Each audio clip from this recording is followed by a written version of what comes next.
You are listening to the Hiking Radio Network, where we talk the walk with shows by hikers, about hikers, for everybody.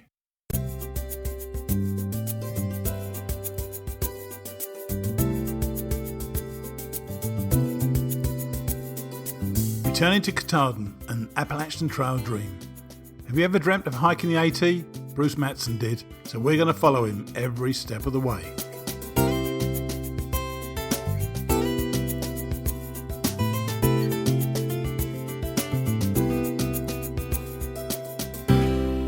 Hi, thanks for checking back in with Returning to Katahdin, an Appalachian Trail Dream, sponsored by our friends at Trailtopia. This is episode number 23 and week 6 of Bruce Matson's epic journey.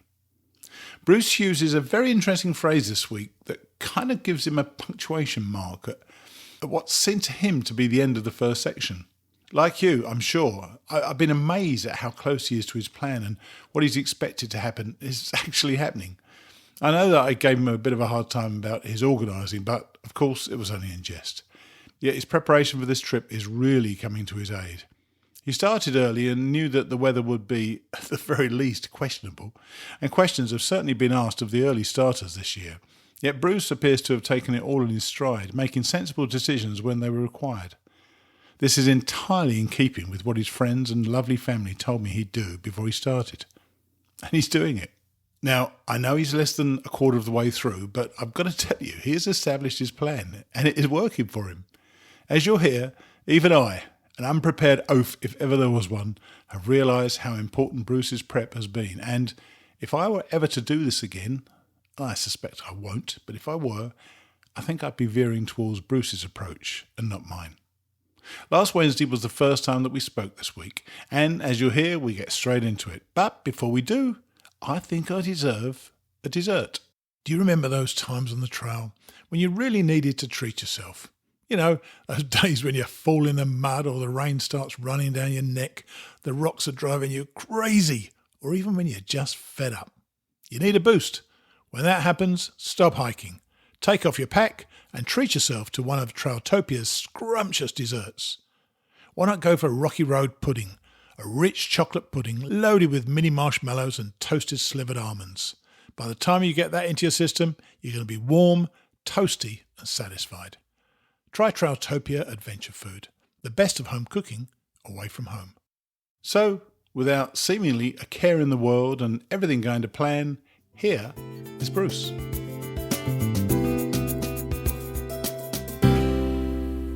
I'm in a tiny cabin with my buddy Scars, and he's so graciously said that I could do this.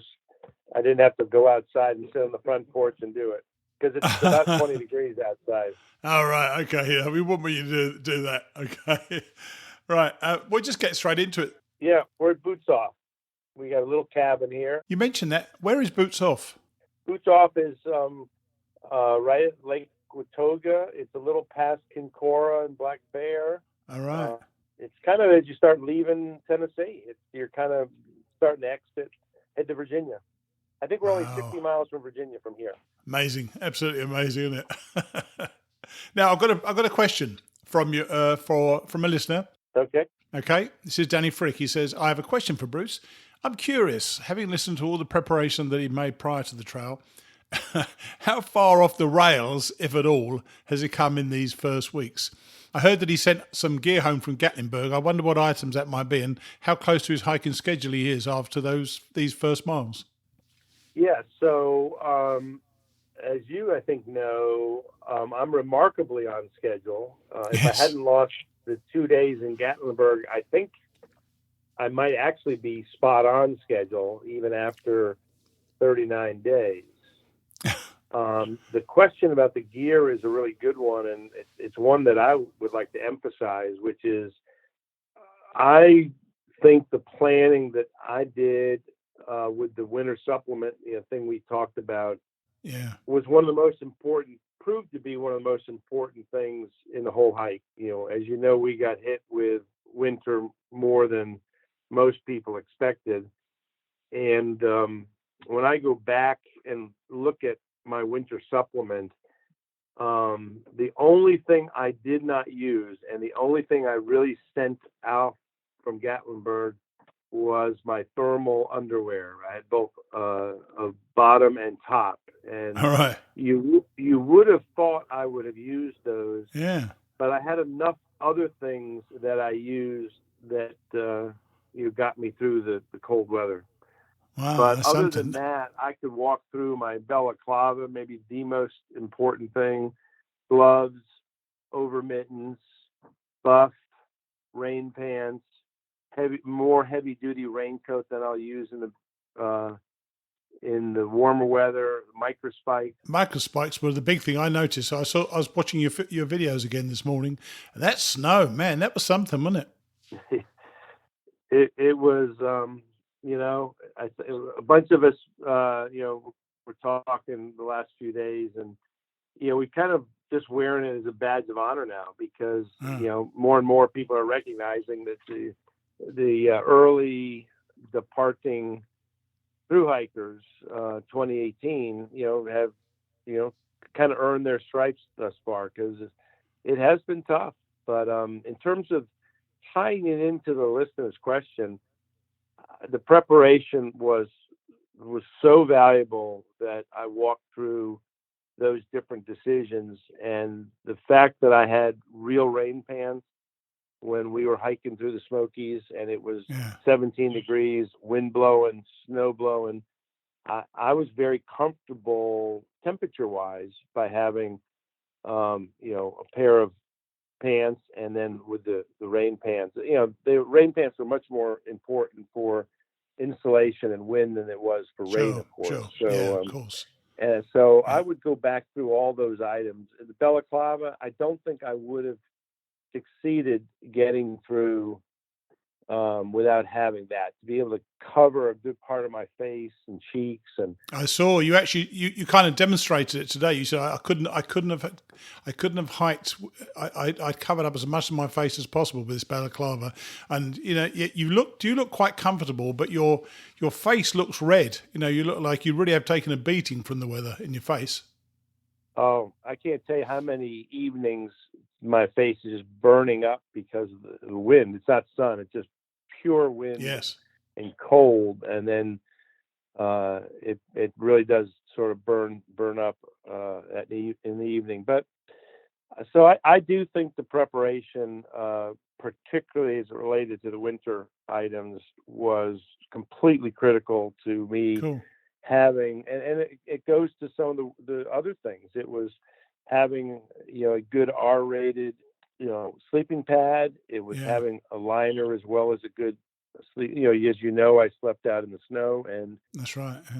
It was acceptable to in really, really tough conditions, and all of those things were thought through, and we might have never used them, but if I had skipped those items or a number of those items, I would have had a rough time. You must know that I'm sure a lot of people have quit because of the weather.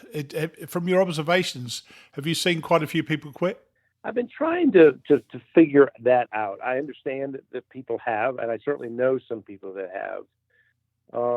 I also know that there's a lot of wounded warriors out there, people who have, continuing bouts with frostbite in their feet, in their hands. Wow. Having gone through, such a sort of a tough season. So, it was tough, but I think the worst is behind us. Good. Is it warming up generally or not? You say it's 20 degrees outside now, but yeah, that's not a good time to ask you this. But we just talked about this a few days ago. I felt like the spring was coming. I mean, around Irwin, we had a couple of wonderful days. And then we had this brutal, rainy, cold day when after I was at the beauty spot. And then we had a beautiful day yesterday, and today was horrendous this morning. It was right at freezing, 40 degrees and hard rain and wind. But the day finished with the sunshine, but the temperature's been plummeting in a cold breeze all afternoon, and I think it's in the 20s tonight, and kind of glad that I'm in a heated cabin. I bet you are. I bet you are. Now, I did say to you the other day, you're going to love the hike up from Carver's Gap over Hump Mountain and Little Hump Mountain. Did you enjoy it, or was it a cold day? It was. I had sun to begin with. Clouds came in. I had some showers. Did not have the best weather, but I completely understand what you mean. I thought Yeah. that was, even without great weather, I thought it was the best single day of hiking of the whole trip. I'm I so just pleased, loved. Bruce. I loved it there. I just loved it there.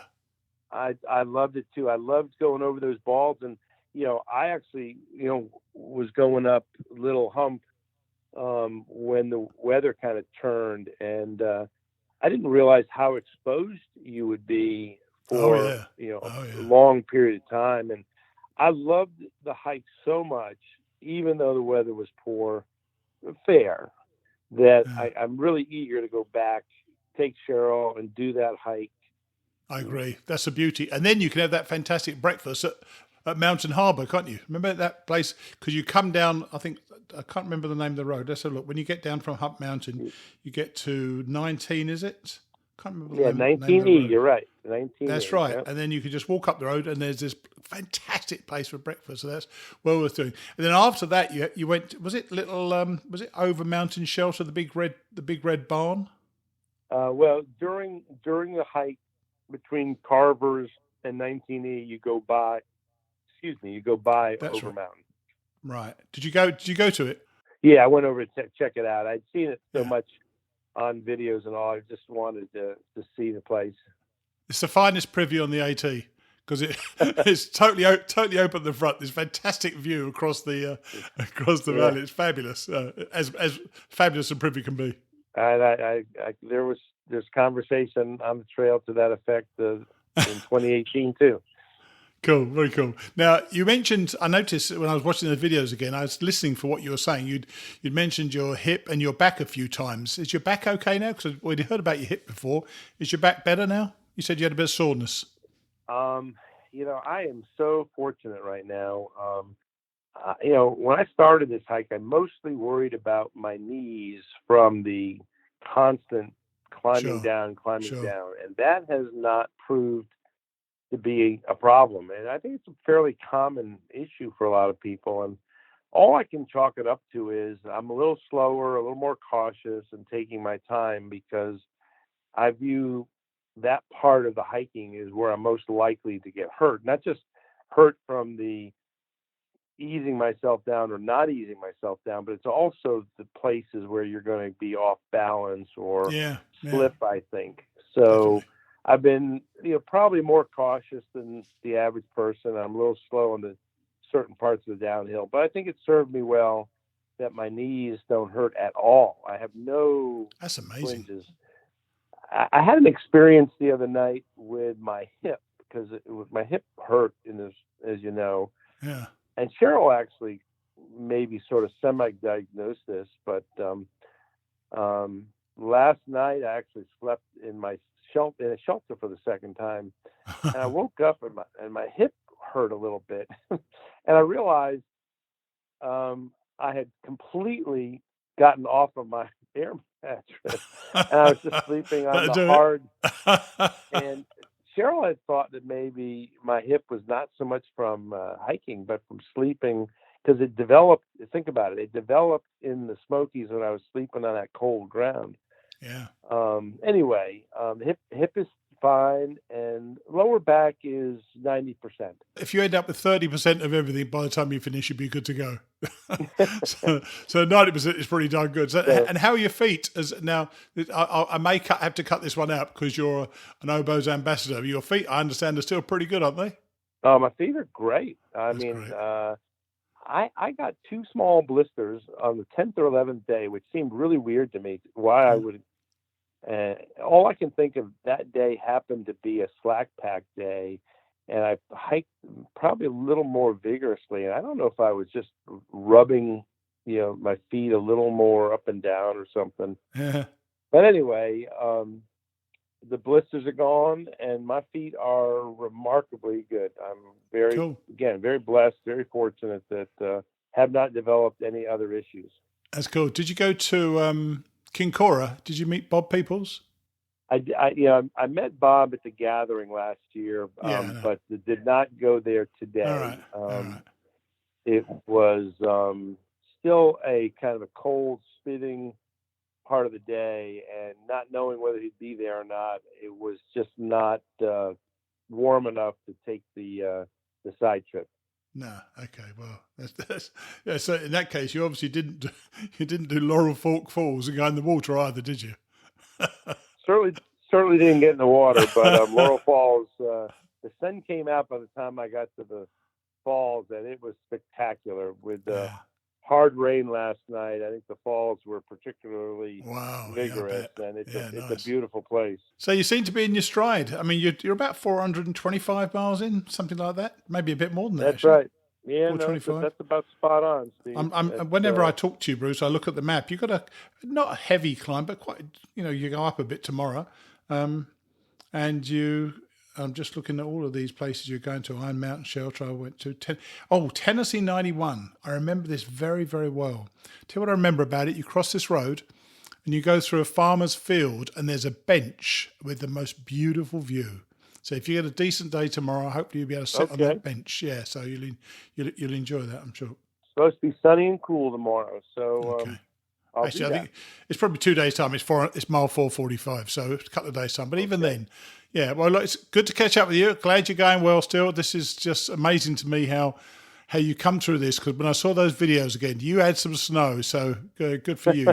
You really battled through, man. So I really admire that. Yeah. All right, mate. Well, I'll catch up with you again. Hopefully, the morning of the Masters. Are you gonna when will you be into Damascus on the Sunday? Yeah, I'm going to Nero into Damascus on Saturday and be there all day Sunday. So should we talk again Sunday morning? That'd be great. That'd be perfect. Okay, buddy. Well, you keep going, and please, you're doing well.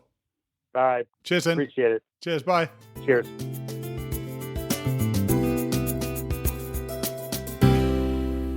That winter supplement of his has really worked, hasn't it? I think we all took extra stuff with us for warmth in those early days. Yet Bruce's early days have extended into early weeks, and as he's found, it can get scarily cold out there. Funnily enough, the distance of time has kind of dulled my senses as to how cold the smokers can get. But I was watching Bruce's YouTube videos recently, and I've had the horrors of that cold fresh in my mind this week. The deliberate, very intentional choices that Bruce made in choosing his gear has so far worked like a charm. I know that for me, there was a night in the smokers that frightened me, really frightened me. That's how cold it was. And Bruce has remained calm under this meteorological assault. Well, I remember, David Frick, if you're listening, thanks for your question, and don't forget to send me your address so that Trailtopia can enhance your food choices when you hike. In 2014, I made it my mission to watch the last round of every major golf championship. For those of you who don't know, that means 4 Sundays over the summer. Bruce clearly has the same plan in mind, and when we spoke Sunday morning, he was comfortably ensconced in his hotel room with a TV and the Masters Golf Tournament very much in his near future, as in fact it was in mine. Once again, we got straight into it, and so here is Bruce once more.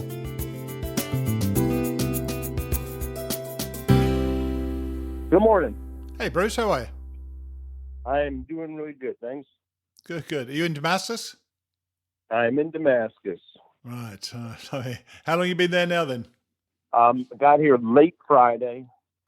Oh, wow. And, got 2 zeros out of it. Yesterday was a little bit of just, I'm here with my buddy Scars, and we did a little just sort of, a little outfitter resupply yesterday, but mostly we chilled and did a lot of writing and planning. And he's doing a little slack pack because he missed a little section south of here, and he's out there cleaning that up today. And I'm just, now that I'm in Virginia, I'm already getting these, well, when are you going to be here? And how can we meet you there? And so I'm trying my damnedest to, I got to get it done today. And I got plenty of time, and I'm halfway through it now. And cool. Just trying to figure out some benchmarks of where I'll be in different parts of Virginia. So some of my friends who are coming out can do that.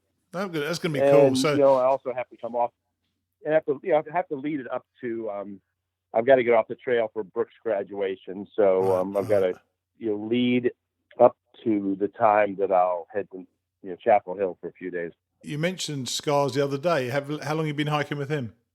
Night number 2, I tented with him. Oh, wow.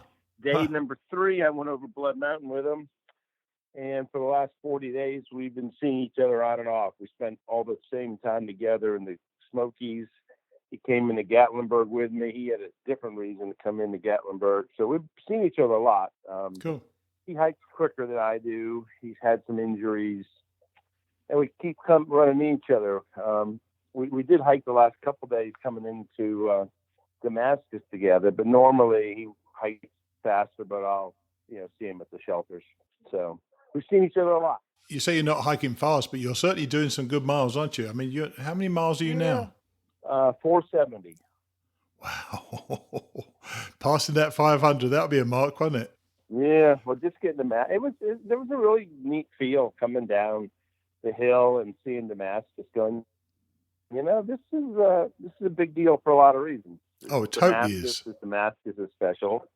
It's Virginia, knocked off the Southern Appalachians, back in my home state. And let's face it, once you get to Damascus, if there's any kind of boot camp or anything to do in this hike, you've gotten through boot camp by now. I should think so. I think you've had some tough old weather. There's no doubt about that. I mean, I was thinking about this. Is it starting to get warmer generally? Well, the forecast for the coming week is quite good in terms of warmth. But every time we think it's going to get warm again, we get a little bit of a curveball. Like last week, we had a couple of warm days, but it snowed here yesterday. Oh, really? Oh, my gosh. Yeah. Now, it didn't accumulate, but it was snowing yesterday afternoon. Which means it's cold. It's got to be, if it snows, it's going to be cold. Well, when Scars left this morning, it was 24 degrees. It's supposed to get up to 50. Tomorrow, they're talking about a chance of some snow showers tonight, but no accumulation. And then it does turn the long-range forecast is actually for 4 beautiful days, including Friday getting up to the high 70s. Wow. Have you had any of those days yet in the 70s so far? Yeah, we had one day. Which day was that? They kind of run together, as you know. I do. About 3 days ago, we had a day where I clearly think half the day was 70 degrees, and it was nice. But I obviously sweated more than I have most of the last month or so. That's one of the things I think you're now about to face. With the weather getting warmer, you're going to be regulating your temperature much more, because in the past, it being so cold, you've just had to stay warm, haven't you? You probably didn't have to regulate it too much in the past. But now, when it gets warmer, there'll be days when it'll be up in the 80s or maybe even the 90s on some days in the summer, and you're going to really have to regulate then. No, you're absolutely right. And, we don't want to be a bunch of whiners, but we were talking the other day. It's like, well, let's not skip spring here. People are worried that we're going to go right from winter to summer and not get a nice spring, because we really haven't had very many spring-like days. We've had some, but it'd be nice to have a couple of weeks here, 2, 3, even 4 weeks of a true spring. But we'll see. Like I said, the forecast for the coming week is quite nice. Tomorrow's going to be a little chilly in the morning, but after that, the rest of the week is nice, or even on the warm side. So now, if what you've done, the first 460 or say 500 miles, is boot camp, what are your main reflections so far of what boot camp was like? Do you feel you're now a hiker? I mean, I know you were hiking before. Do you feel kind of the ropes now? I think so. I do. I'm very comfortable and confident about hiking and camping and planning those things, and even having to make it up on the fly if you have to, because you kind of know that everything you need is on your back, and you need to stop early, or you want to go a little further and you don't have perfect tending arrangements. You can make it work, and there's plenty of people around you that are likely to be there. And I mentioned to Scars while we were hiking the last couple of days, you've asked me a number of times about my hiking legs, and I think clearly now I've noticed, I mentioned to you before a couple of times leaving the Smokies, and particularly the last few days, I really do feel a lot stronger. And I even have there's an 8th grader out here hiking with his father, and Wow. he kind of, we've seen him quite a bit, and he's a fun guy to talk to. And he said, I saw you go up that hill today, and I was trying to catch you. And I said to my dad, I go, that old man is moving awfully quick. Cheeky little devil. So I think I'm doing okay. I think the uphill I can early in the trip, at least, certainly the first 3, maybe 4 weeks. I don't think I could do 2 miles an hour uphill, and now I think I can. And I've had a couple of days where I was exceeding that. So Really? I definitely think the strength is there. Of course, I've lost weight. Reflecting on the last 40 days, I think every day is hard. It's not so hard that I'm unhappy. It's not so hard that I'm hurting. But I don't find many days to be just, a walk in the park. And no, this is not easy, no doubt about it. I think your preparation, funnily enough, it probably has changed my mind a lot. I think I got away with not being prepared.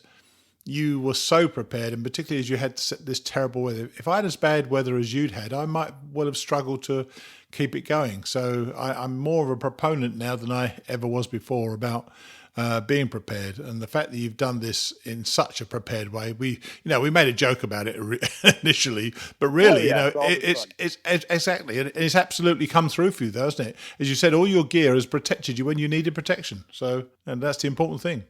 Yeah, I just I completely agree with all that, and been very thankful and very optimistic. And if anything, I'm mostly worried about heat and bugs.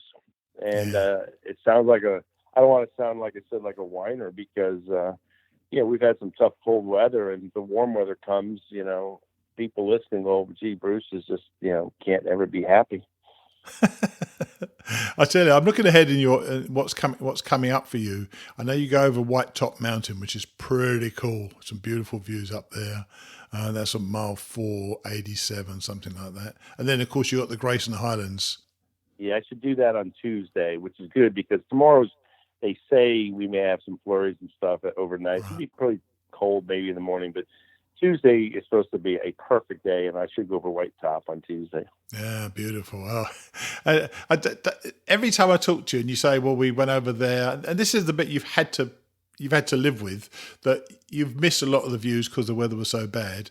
But going forward, you're now going to see some spectacular views. And this thing about taking the views when they're there, and it applies to life as well, take the opportunity to do something when it's right in front of you.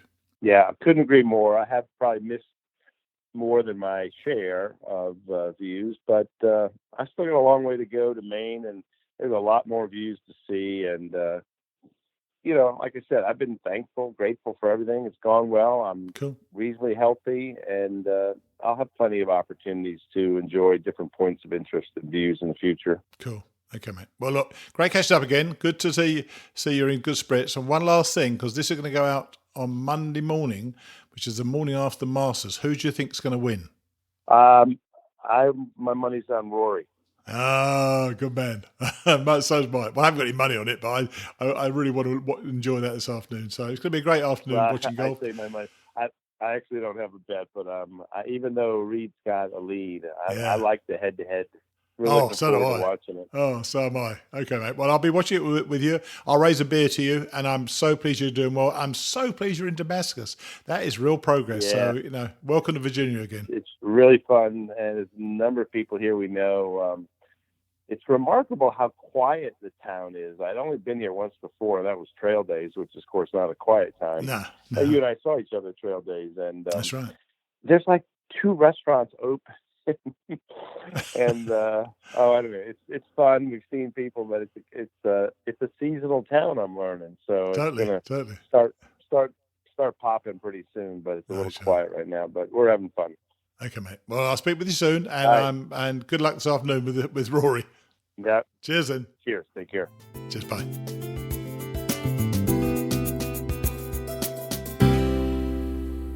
So, nearly 500 miles in, and he's already losing track of the days. He's getting plenty of cold weather, and he's still going well.